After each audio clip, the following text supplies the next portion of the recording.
What's up, what's going on, legends? Welcome back to the channel. In today's How to Unlock video, we're covering the EM2 Cold War Assault Rifle for those of you that are free to play in Warzone. Now, I did cover this weapon in the past, however, we're on a new map, tons of new players join all the time, and overall there could still be people struggling to unlock this, so I wanted to give you guys an updated version. You guys can expect me to cover some tips and tricks to make it a bit easier. We'll obviously cover the challenge, you know what to do to unlock it, and I'll even give you guys a recommended loadout to best set you up for success. Now, before we dive into it, if you guys do enjoy this content anytime or find this video helpful in any way, make sure you guys show your support for the channel by going down below and smashing that like button.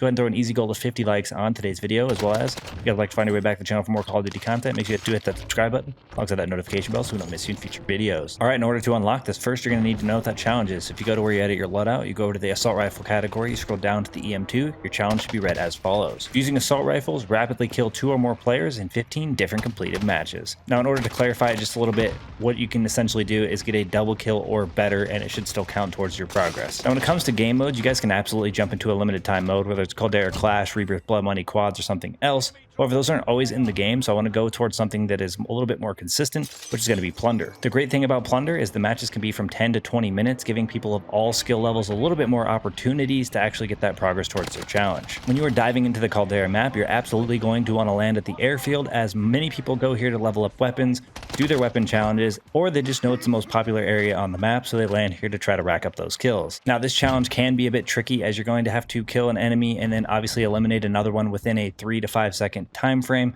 and that's not always easy depending on the amount of engagements that you find. Something that I find extremely helpful for this and also makes it a bit easier is that if you manage to down a player, it means that they have teammates, and you leave them downed, you're likely going to get challenged by 1 or 2 more people. So by leaving them down as long as possible, as long as they don't instantly eliminate themselves, you can actually get that challenge, hopefully winning that second gunfight or even possibly a third, either getting the team wipe that you need, which will also eliminate the guy that was down, giving you a double or better, or even just buying you enough time to get that second down, where then you can instantly eliminate both of those players in that 3 to 5 second time frame, which will also count towards your double kill as well. Although you can take the long range approach, it's going to be a little bit more challenging, especially considering the fact that you're not going to be able to necessarily get 2 quick eliminations. Sometimes you might be able to manage to down somebody, you might see their second or third player running by, you might be able to get them as well. However, it's going to increase the odds of them actually getting revived, as you might not have the right angle, and it could overall lead to you having a much more difficult time with this task. For this, I recommend the close quarters approach for the simple fact that it will give you a better chance of getting the eliminations faster, which obviously will lead to you having a better chance of getting the double kill or better. Obviously, I recommend you guys take whatever approach will be the best for you. I recommend definitely camping in the situation for this, as a simple fact that you have a better chance of obviously staying alive and getting multiple eliminations in a row.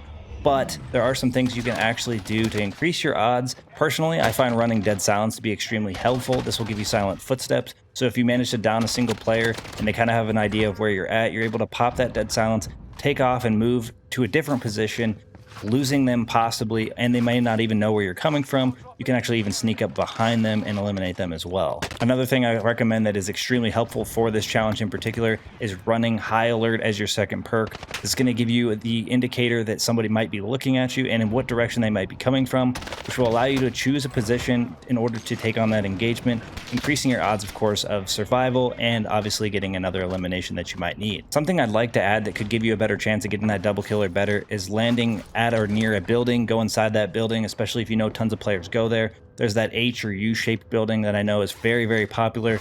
You could have pretty good odds of getting a double kill or better in there, as a lot of players tend to land on the roof and overall just try to camp in that area specifically. If you are feeling lucky, you can even take that tactic at the beginning of the match where you go to the end of the flight path, go for those AFK players. Hopefully you get 2 or more, no one's there to challenge you, and you'll get an easy double kill or better. Although this isn't the easiest challenge, I am confident that you guys will be able to get this taken care of and you guys will be on to unlocking your weapon. Now that we've covered some tips and tricks, you guys are set up with what the challenge is, so you know what to do to unlock it. Let's go ahead and dive into our recommended loadout, which today is going to be the Cold War Assault Rifle, the FFAR. Alright, for our attachments, we have as follows. For the muzzle, I have the Agency Suppressor.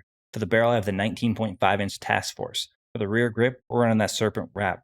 For the magazine, we have the Stanag 50 round, and then last but not least, for our underbarrel, we have that Field Agent grip. Alright, a couple more things I want to address before we wrap things up here. The reason I'm recommending to you guys a Cold War Assault Rifle to unlock the EM2 is because if you use weapons from the other titles, whether it's Modern Warfare or Vanguard, you could open the possibility of the tracking not going through properly, and then it will lead to you having to play more matches than is expected. And the last thing is whether or not you can leave the game once you got any progress on your challenge. So once you are confident that you have gotten the double kill or better, you can go to where you edit your loadout in-game, go to the assault rifles, down to the EM2 if you've noticed that it is tracked properly. You can then leave that match diving into the next one, overall decreasing the amount of time it should take you to unlock this. However, if you guys are confident you got that double kill or better, you go to check the tracking, it doesn't seem to have tracked properly, I recommend staying through to the end of the match and to increase your odds and overall not having to play more matches than you have to. Now that's going to wrap things up for us here. We've covered some tips and tricks to make it a bit easier. You guys know what the challenge is in order to unlock this, and I even gave you guys a setup that I recommend in order to set you best up for success.